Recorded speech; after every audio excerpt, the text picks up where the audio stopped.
So today's video is going to be about how I took this mower apart, how a lawnmower engine works, and basically any gas-powered engine.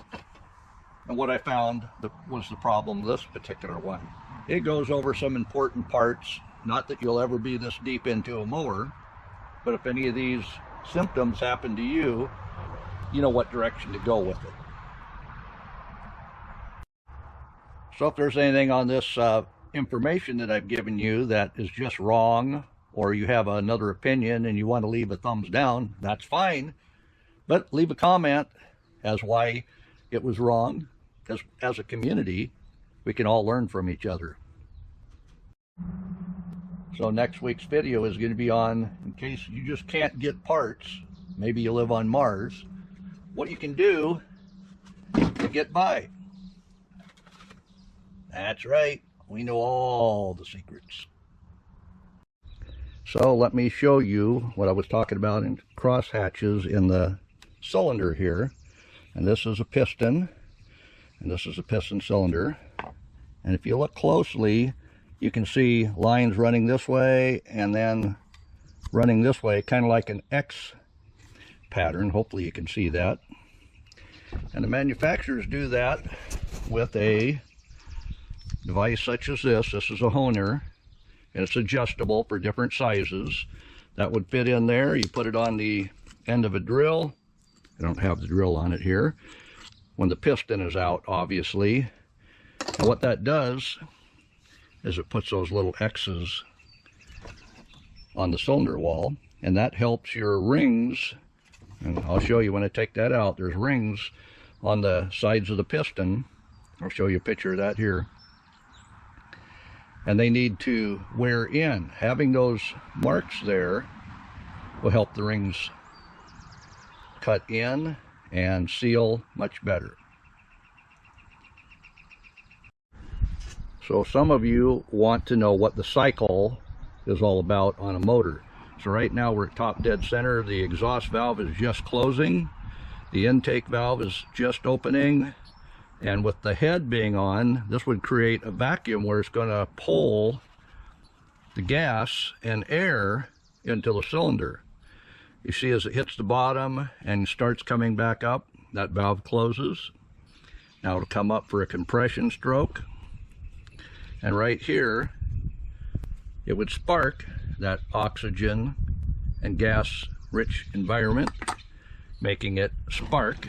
And as you can see here on the flywheel, you were just sparking as that reaches top dead center. So we know that's all correct.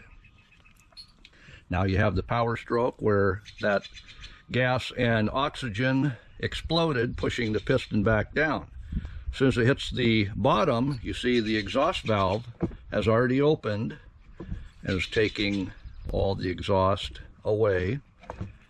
Then the intake valve opens again and presses it down once again.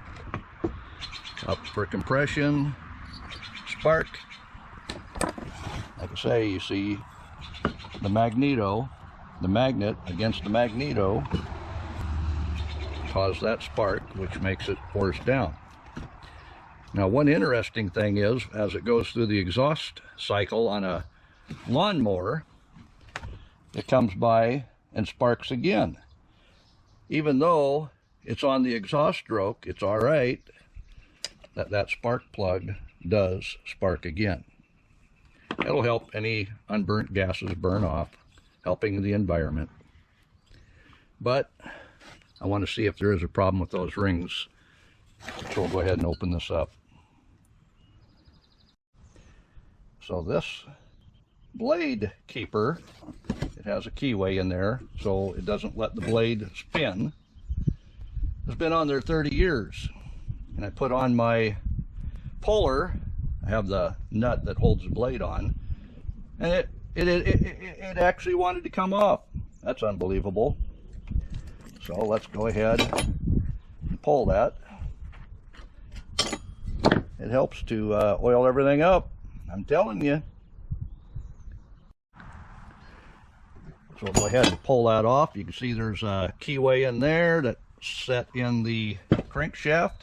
Now, one thing we do have to do, we have to do the best we can to clean up the crankshaft on the bottom here, because there is an oil seal. When I take this oil pan off, and if there's a whole bunch of crud there, it may ruin that oil seal. So we'll clean it up the best we can.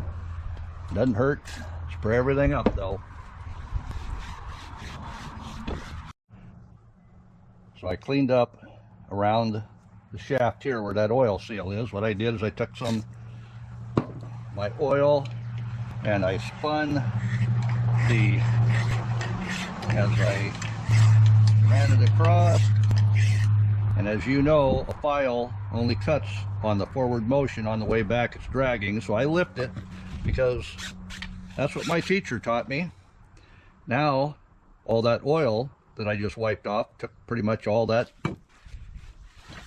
rust, and we have a nice clean shaft where that oil seal should come out of there. And the other thing people asked, what are these bits you're using? Well, Harbor Freight. They just happen to fit in your drill driver, and it's all the sizes I need. So we'll get this oil pan taken off. Keep track.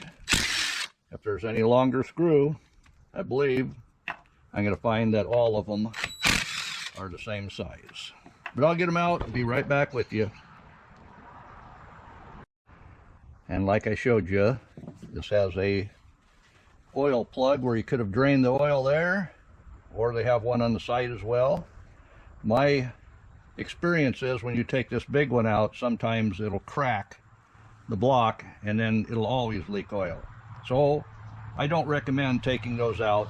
This one wouldn't be so bad, but as you saw, it was just as easy to dump it out the fill. Let's see, right here, the fill hole. So let's see if this will crack open. There's a whole bunch of gasket sealer on there. I don't know why yet. Let's see if we can just easily, without much force, tap that off.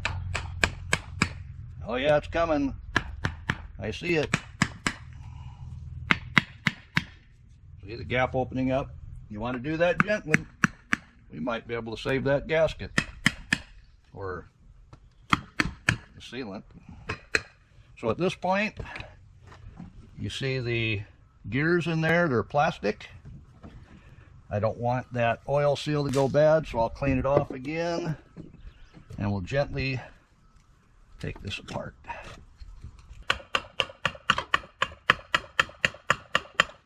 The cam gear just fell out. Let me show you what all is in there though.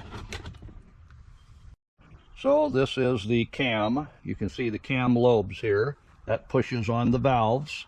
The exhaust is on the bottom, the intake is on the top. This is the crank with the connecting rod.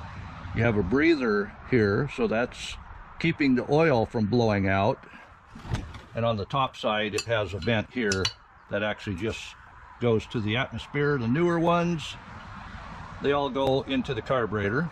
On the bottom of the cam is an oil pump, so as this turns, it will pump the oil through the lawnmower.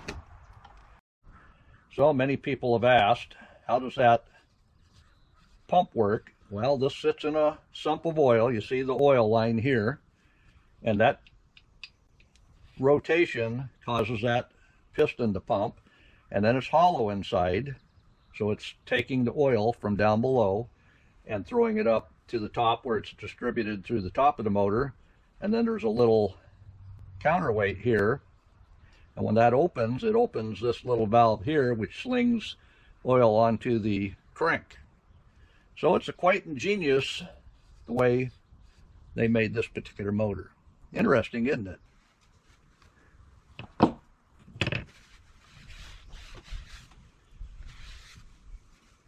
And we'll clean that up a little bit more.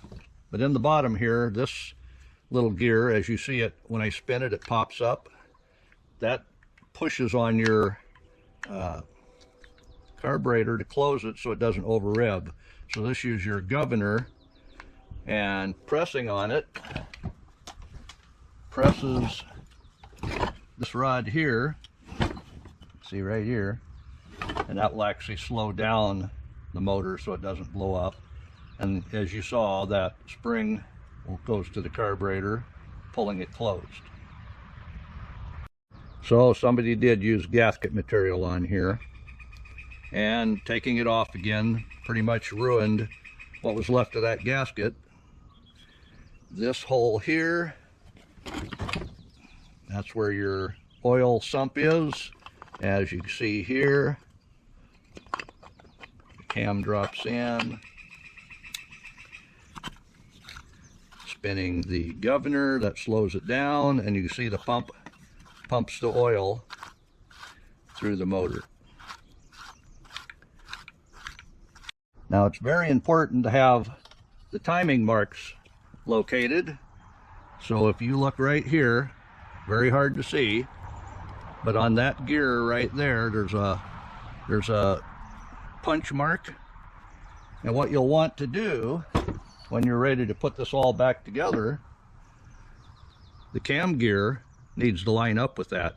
So the hole here is what you would line that with to get it timed again. So let's get this turned.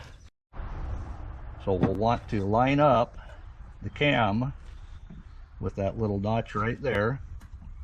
So the piston's all the way down.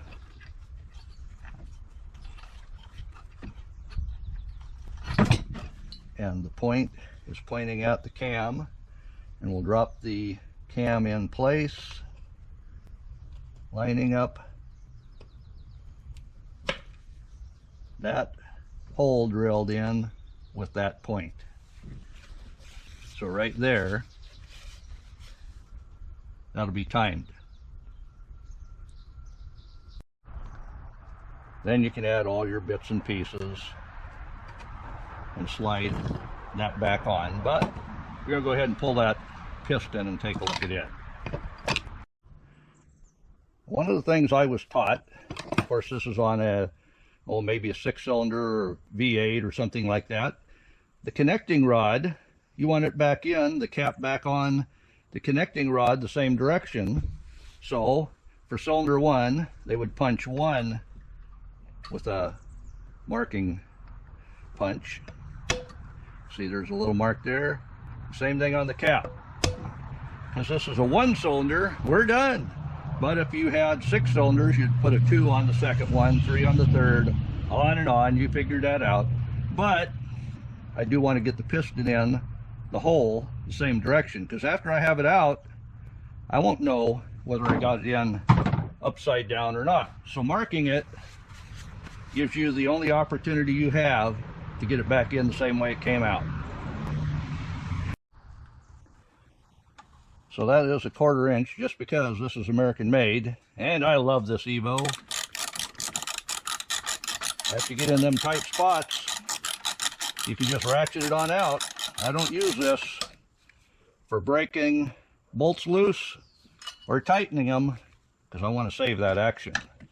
But looking at this, the tension on them is high, so when you torque that down, that's what I'm saying, when you torque it down, you're going to need to torque that in there well.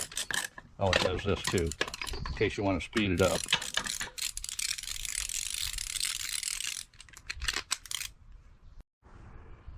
So looking at this connecting rod, this is where the bearing would be. It's pretty rough looking.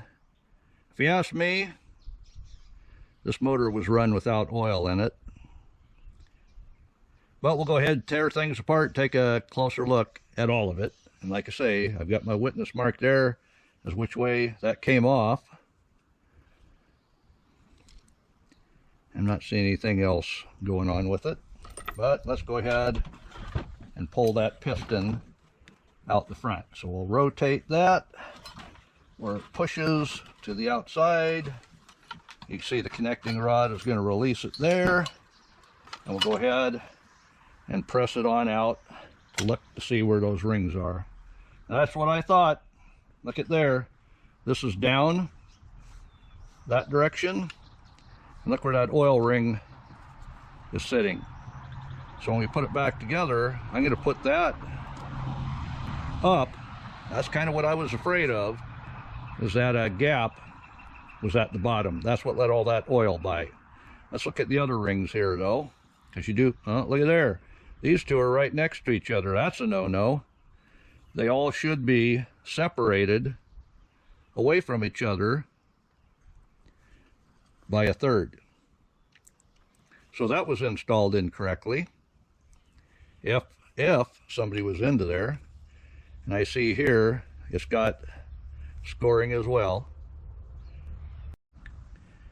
So in the piston we have 3 rings.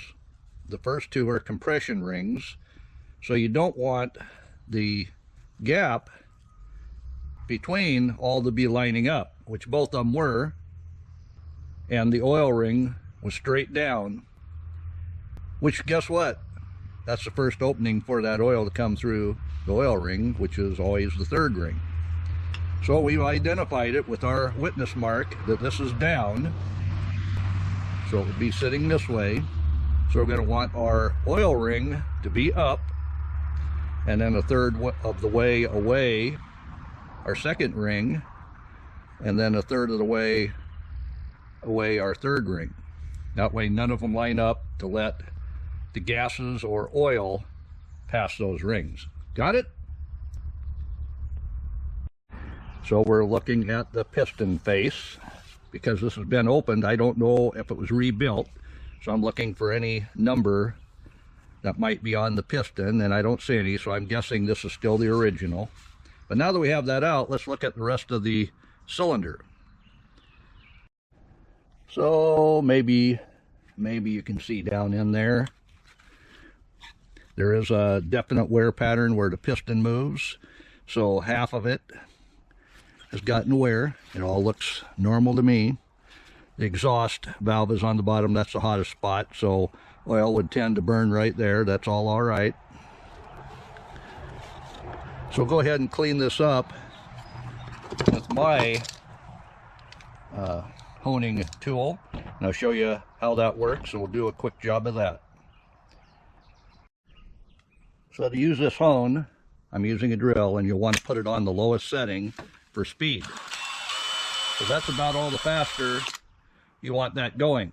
There is an adjustment for how wide those fingers go out. I believe the last thing I honed with this was a lawnmower, and you'll want to oil up your blades because they are stone, because that stone is what cuts that crosshatch inside the cylinder wall. We only need to clean it up a little, so it won't take very much at all. And you don't want to run it into your connecting rod. Ideally, you would have this out of the way, but there's no reason really to pull that off. There's no points in this that need touched up, so I don't need to take that out. So this is about as far in and as far out as I want to move. So I got a very limited space here to move. We'll do this in low. Keeping it sprayed up is going to help.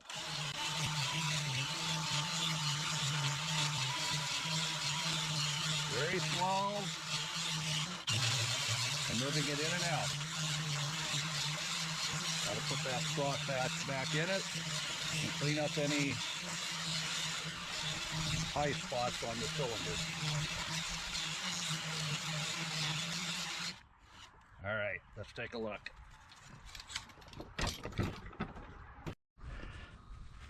So I'll clean that off and give you the first look. All right, what do you think? It looks like it took a lot of that carbon off. That's what I wanted. You do see the wear spot at the top, which is normal, and the same thing there at the bottom because of the piston drift. Now I do have a valve lapping tool, but this is made, this particular cup is made for a larger engine, and this would originally come with separate plungers. You just unscrew it and put them in. But when I found this one at a garage sale, that's all there was. This is a Zim, Z-I-M, made in Chicago. This is very old. And you can see the action. You see the white on the plunger there? It actually turns as it rubs the valve back and forth in the seat. So I don't have the correct plunger to be able to lap those valves. But, so you know, there is such a thing out there. And for a 30-year-old lawnmower engine, I'm not too concerned about these valves. I think all the problem was in the piston rings. So let's get this back together. But before you put that together, you're going to want to wash it out. So get you a big old tub. Don't get any of that carburetor cleaner or engine cleaner. Just a little bit of Dawn and hot water and a paintbrush, and you'll be good. So I've got 8 squirts of Dawn in this hot water. I put the Dawn in last. That way it wasn't all soap as I was putting it in the container. Low-tech solutions, chemical problems. Oh yeah. So now we're just going to get that whole thing wet. And don't worry about it. That motor will dry right out and be just fine. Of course, this would be a lot easier if Wonderful Wife was going to be in town for a couple hours. Why? So I'd throw this in the dishwasher.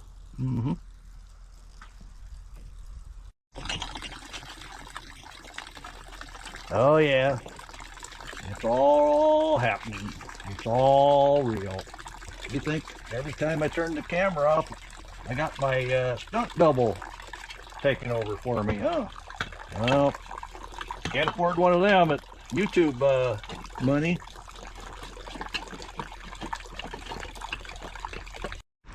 So there it is. I took it after I got all the big yuck off, cleaned it with hot water and a whole lot more Dawn. And you can see there's a little bit of stuff on the rag, but it's not going to hurt a thing. We're not trying for brand new.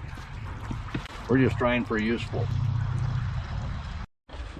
Now the only real pieces that you have to make sure are dry are the steel pieces. The block is made of aluminum, but we'll go ahead and wipe down everything. You notice one thing I did not do, I didn't clean the piston. It looks pretty good already. But we'll get this wiped dry. That's looking mighty fine for reassembly. If we get our parts here, as soon as I saw the gasket maker on the oil pan, I ordered a kit. I don't think it'll make it in time. Not for this video.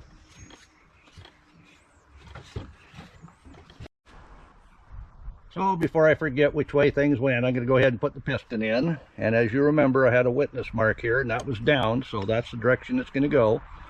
Making sure my oil ring gap is up, and my other 2 piston rings are a third away from each other.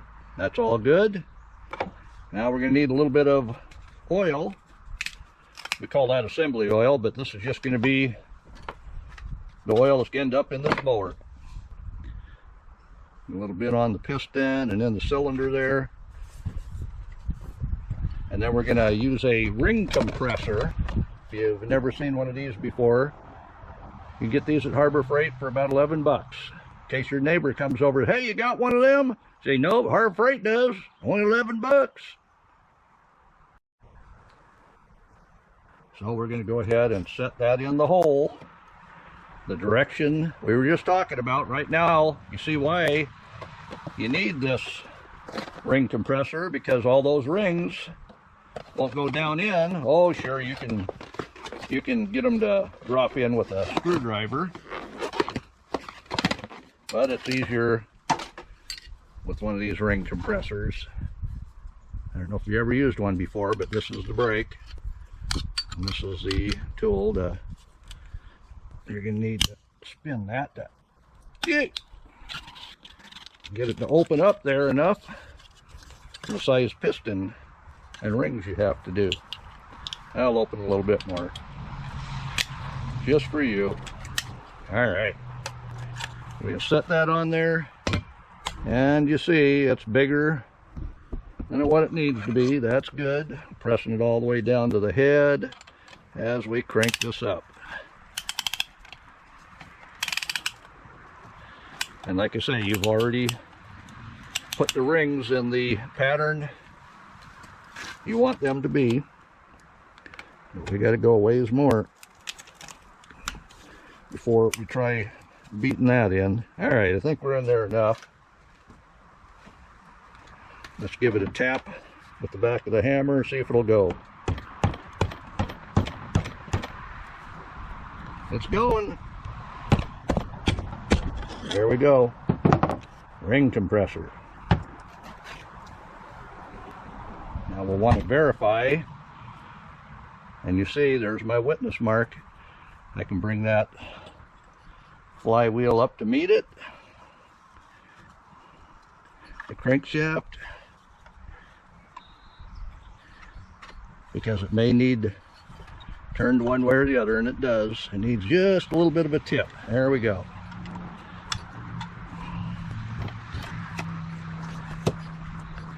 There, we've got it. Now we can put a little bit of assembly oil on that. Assembly oil didn't get hurt anything at this point because we're assembling it. But we do have to push with the back of a hammer down on that piston as we roll it around.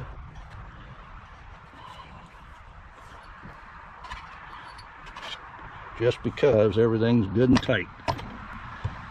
Remember, I did run my hone down, and I put new scratches in that cylinder, and the rings are feeling it. So even though I'm really not happy about that connecting rod, we'll make sure we got our witness mark. That way it goes back on the way we found it. And I can see how somebody could get that oil ring in the wrong place. This ends up as they're doing it. So if you thought, well, that ends up, well, you made the first mistake. But we'll go ahead and get that cap back in place, and we won't cry about having a bad connecting rod to the crank. So you can see right there the two witness marks I had on the connecting rod and the cap. They're back in the same place I found them. So until I get gaskets, and that'll be a few days, I'll turn my attention to the carburetor. Just to let you know, I did order another carburetor too. This one doesn't look like it's going to be much good, but we'll take a good look at it. Sound good? So any time you can, if you're using a wrench on a brass nut, you'll want to get the least amount of points. So this one's a 8-point. That way it won't gall the end of the nut, just in case it was really tight in there for some reason. But what we see here is a bunch of crusties. You see the little hole there? There's actually a jet. Now what a jet is the hole is drilled to a particular size so it can only suck up so much gas. And if one of those jets gets plugged, guess what? Your lawnmower doesn't run. So taking that apart, I could see, which I already knew there was going to be moisture that had been in there, and left all that junk. So we'll get this cleaned up. Let's go ahead and pull off that bowl, the fuel bowl. Oh yeah, exactly what I expected to find. This has been sitting a while. So the next day after opening this, all of the crud in here dried out and it's turned to powder. Let me show you. I just rubbed a little bit in there and you can see it's ready just to brush off. That's why I ordered another carburetor, because this is pretty much roached. Yeah, that won't even move. But as you can see, there's crusties all over this, and that's a metal disc right there. If there's a hole in any of that, that's gonna be a problem. I can probably clean this up, but I think we'll wait till that new carburetor comes. And I even give you some tips on, if you live on Mars and parts just aren't available, what you can do.